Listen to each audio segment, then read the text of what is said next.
नमस्कार। जरा एक विशाल पर्वत श्रृंखला के बारे में सोचिए, जो सिर्फ एक भौगोलिक ढांचा नहीं है बल्कि लाखों लोगों के लिए एक लाइफलाइन है। अब सोचिए क्या हो जब उसी जीवन रेखा को बचाने का एक अदालती आदेश हजारों लोगों की रोजी रोटी पर भारी पड़ने लगे। यही वो मुश्किल सवाल है जो आज अरावली के सामने खड़ा है, जहां पर्यावरण और लोगों का रोजगार आमने सामने आ गए हैं। तो सवाल यही उठता है कि जब एक पहाड़ को बचाना हजारों नौकरियों पर भारी पड़ने लगे तो रास्ता क्या है? क्या प्रकृति को बचाना इंसानी जरूरतों से बड़ा है या फिर लोगों के जीवन यापन को हर कीमत पर बचाना चाहिए? चलिए इस पूरी उलझन को, इस पहेली को एक एक करके समझते हैं। तो इस पूरी कहानी के सेंटर में है सुप्रीम कोर्ट का एक बहुत बड़ा, एक ऐतिहासिक फैसला, एक ऐसा आदेश जिसने अरावली की किस्मत को हमेशा के लिए बदलने की एक कोशिश की। देखिए, अदालत का यह आदेश 4 मजबूत पिलर्स पर टिका था। सबसे पहली बात, अरावली में किसी भी तरह की माइनिंग पर पूरी तरह से बैन। दूसरा, फार्म हाउसेज और कमर्शियल बिल्डिंग्स जैसे सभी कंस्ट्रक्शन पर फौरन रोक। तीसरा पॉइंट था, पहाड़, जंगल और पानी के जो भी नेचुरल सोर्स हैं उन्हें हर हाल में प्रोटेक्ट करना है। और चौथा, जो शायद सबसे जरूरी था, इन सारे आदेशों को लागू कराने की पूरी जिम्मेदारी हरियाणा, राजस्थान और दिल्ली की सरकारों की होगी। लेकिन जैसा हम जानते हैं, हर कहानी के 2 पहलू होते हैं। तो एक तरफ जहां अदालत के इस फैसले ने पर्यावरण प्रेमियों को एक उम्मीद दी, वहीं दूसरी तरफ इसने एक बड़े विरोध को भी जन्म दे दिया। तो अब जरा उन आवाजों को भी सुनते हैं जो मानती हैं कि ये फैसला एक तरफा है। तो विरोध का सबसे पहला और शायद सबसे बड़ा कारण है लोगों की रोजी रोटी का सवाल।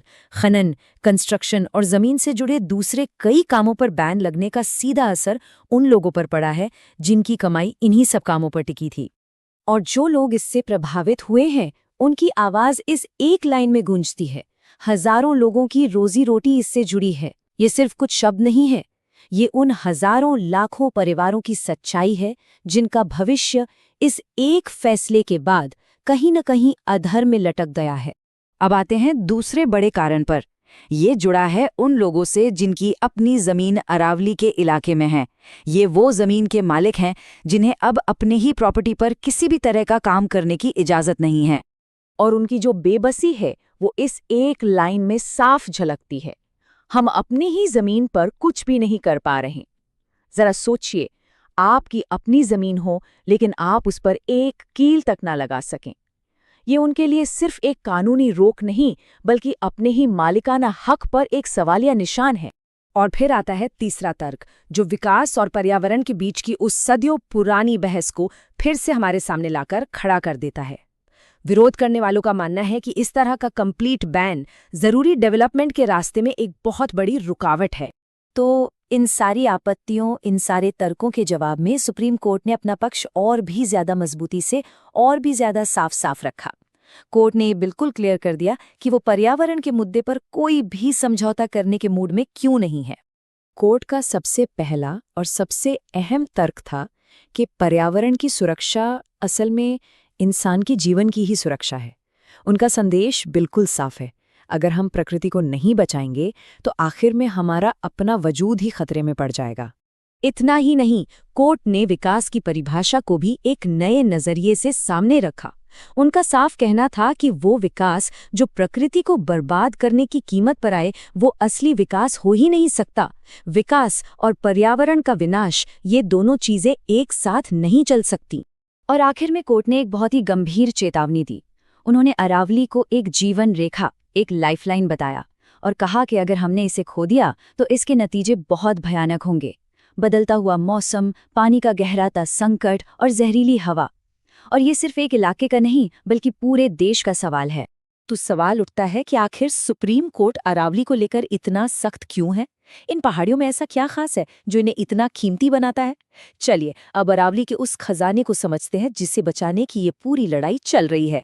देखिए, अरावली सिर्फ पत्थरों का एक ढेर या पहाड़ियों की एक लाइन नहीं है। ये जमीन के नीचे पानी को फिर से भरती है, यानी ग्राउंड वाटर रिचार्ज करती है।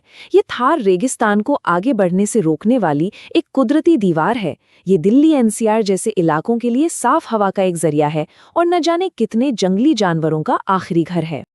तो ठीक है, अब तक हमने दोनों पक्षों को सुन लिया है, एक तरफ कोर्ट का सख्त आदेश है, दूसरी तरफ लोगों का विरोध। अब हम इस विश्लेषण के आखिरी पड़ाव पर चलते हैं, जहां हम बात करेंगे संतुलन खोजने की इस मुश्किल चुनौती के बारे में। तो इस पूरी बहस का निचोड़ क्या है? ये बिल्कुल साफ है। एक तरफ है अदालत का आदेश जो भविष्य की सोचता है, जो कहता है कि पर्यावरण को बचाना सबसे जरूरी है, और वहीं दूसरी तरफ है लोगों की आज की जरूरतें, उनकी रोजी रोटी, विकास की उम्मीदें और अपनी जमीन पर उनके अधिकार। और इन्हीं दो पड़लों के बीच हमें एक संतुलन बनाना है। तो फिर रास्ता क्या निकलता है?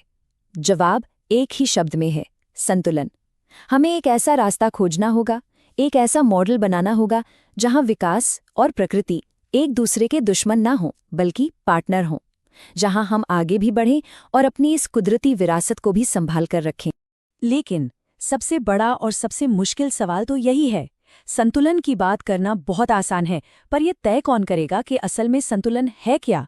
विकास और पर्यावरण के इस तराजू पर सही वजन कौन रखेगा? ये वो सवाल है जिसका जवाब किसी एक को नहीं, बल्कि हम सबको, सरकार, समाज और हर नागरिक को मिलकर खोजना होगा।